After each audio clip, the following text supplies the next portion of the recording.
Ciao viaggiatore del mondo curioso, benvenuto in Curiosity Facts, il canale che esplora le tendenze e i fenomeni della società.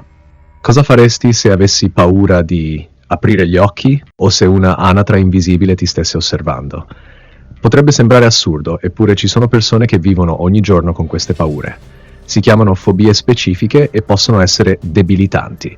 Oggi esploreremo le fobie più strane al mondo, scoprendo cosa le scatena e come influenzano la vita di chi ne soffre.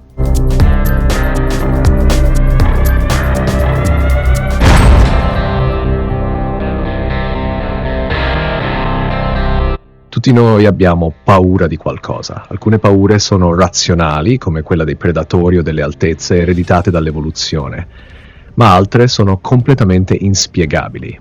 Le fobie si sviluppano attraverso un meccanismo chiamato condizionamento. Il cervello associa uno stimolo innocuo a una sensazione di paura intensa. Quando questo schema si ripete, nasce una fobia. Si stima che tra il 2 e il 5% della popolazione italiana soffra di una fobia specifica. Le donne sembrano esserne colpite più degli uomini. E la cosa più interessante è che anche se la maggior parte delle persone è consapevole dell'irrazionalità della propria paura, non riesce a controllarla. Chi soffre di una fobia non si limita a sentirsi a disagio, modifica attivamente la propria vita per evitare il contatto con la fonte della paura.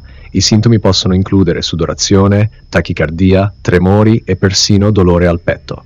Ma quali sono le fobie più strane mai documentate? Preparati perché alcune potrebbero lasciarti senza parole.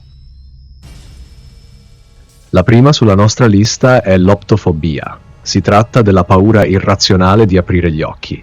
Spesso associata a un più generale disturbo d'ansia generalizzato, è chiaramente una condizione estremamente debilitante, vista che svolgere qualunque attività quotidiana con gli occhi chiusi è piuttosto difficile.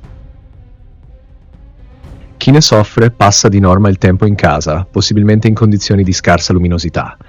Si ritiene che nella maggior parte dei casi il disturbo sia legato a qualche evento traumatico, come aver assistito a incidenti o alla morte di qualcuno. E se la tua paura più grande fosse che il burro di arachidi ti resti attaccato al palato, benvenuti nell'arachibutirofobia. Avere paura del burro di arachidi è una cosa, ma qui si va ben più sullo specifico. Chi soffre di arachibutirofobia non teme tanto l'alimento quanto piuttosto il fatto che gli resti appiccicato sul palato. Per chi ne soffre in forma grave, si tratta di una paura che porta ad evitare completamente il consumo di burro di arachidi e cibi con una consistenza simile. Si tratta comunque di un disturbo raro, anche nei paesi come gli Stati Uniti, in cui il consumo di questo alimento è ben più comune rispetto all'Italia. Solitamente è associata a una più generale paura degli alimenti o delle sostanze appiccicose o a un eccessivo timore di rimanere strozzati.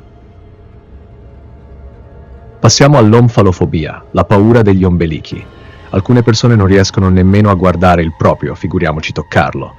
Evitano spiagge, palestre e persino docce condivise pur di non dover affrontare il terrore. Chi ne soffre può provare repulsione nel toccarlo o anche solo nel vederlo. L'omfalofobia può derivare da ansie e credenze più profonde legate alla salute, alla delicatezza della cute che separa gli organi interni dall'esterno e all'integrità del corpo in generale.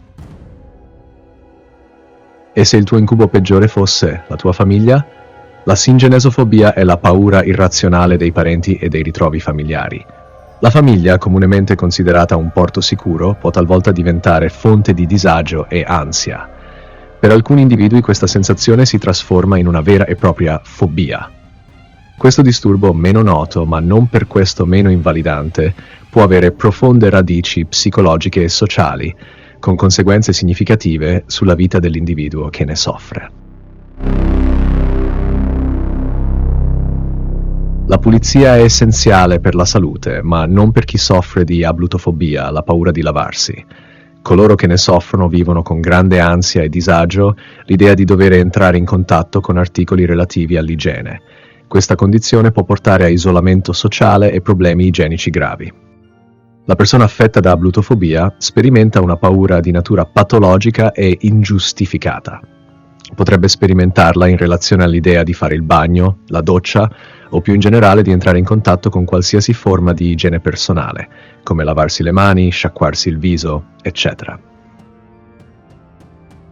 Ecco una delle fobie più bizzarre, l'anatidaefobia, la paura che un'anatra ti stia osservando sempre. Anche se inusuale, questa fobia porta a una percezione di costante controllo o osservazione da parte di un'anatra, generando ansia anche in assenza reale dell'animale. Si manifesta come un timore irrazionale di trovarsi sotto osservazione e può portare a evitare parchi o aree in cui siano presenti anatre, condizionando uscite e attività all'aperto. Ti sei mai sentito a disagio davanti a uno specchio? Chi soffre di catoptrofobia prova un terrore profondo nel vedere il proprio riflesso, per paura di scorgere immagini inquietanti o distorte. La paura di guardare la propria immagine riflessa può derivare da timori profondi legati alla percezione di sé o alla paura di scoprire immagini distorte o sgradevoli nel riflesso. Le persone con questa fobia evitano specchi e superfici riflettenti, con ripercussioni significative sulla cura personale e sull'arredamento della casa. La coulrofobia o paura dei clown è una delle fobie più note. Il trucco esagerato e il comportamento imprevedibile possono risultare spaventosi, soprattutto nei bambini. La coulrofobia affonda le sue radici psicologiche nel modo in cui il cervello percepisce volti ed espressioni. La mimica facciale esasperata o mascherata dal trucco non lascia trasparire intenzioni e sentimenti dei clown. Chi soffre di coulrofobia percepisce questi tratti come inquietanti e minacciosi. A questo si uniscono la goffaggine nei movimenti e gli abiti stravaganti che potrebbero essere interpretati come caratteristiche di una persona imprevedibile o ambigua nelle intenzioni. Infine la cromatofobia, la paura dei colori. Alcuni temono solo certi colori, altri preferirebbero vivere in un mondo in bianco e nero. In alcune persone la fobia è specifica per un solo colore come il verde, clorofobia, il giallo, xantofobia, il rosso, eritrofobia o altri. I sintomi sono caratterizzati da presenza di forte ansia, sudorazione e paura intensa di fronte al colore. Le persone con tale patologia spesso preferiscono vivere in posti uggiosi e cupi, oppure utilizzano spesso degli occhiali che gli permettono di annebbiare la forza dei colori. L'associazione fobica con un colore può dipendere da un evento traumatico che conduce la persona a rivivere il trauma ogni volta che vede lo specifico colore. Le fobie, per quanto strane, raccontano sempre qualcosa sulla storia di chi le vive. Secondo la psicoanalisi, derivano da meccanismi di difesa inconsci. Per fortuna, molte di queste paure possono essere trattate con la terapia cognitivo-comportamentale, che aiuta a rielaborare il trauma e ridurre l'ansia. La paura è una parte fondamentale della nostra esistenza, ma quando diventa invalidante è importante affrontarla. Se soffri di una fobia, ricorda, non sei solo. E soprattutto non sei strano. Ogni paura ha una storia e ogni storia può avere un lieto fine. Bene, per oggi è tutto. E tu, qual è la paura più strana che hai sentito? Scrivilo nei commenti. Iscriviti anche al canale per rimanere aggiornato sui nuovi contenuti e lascia un mi piace se hai trovato interessante questo video. Ci vediamo alla prossima analisi.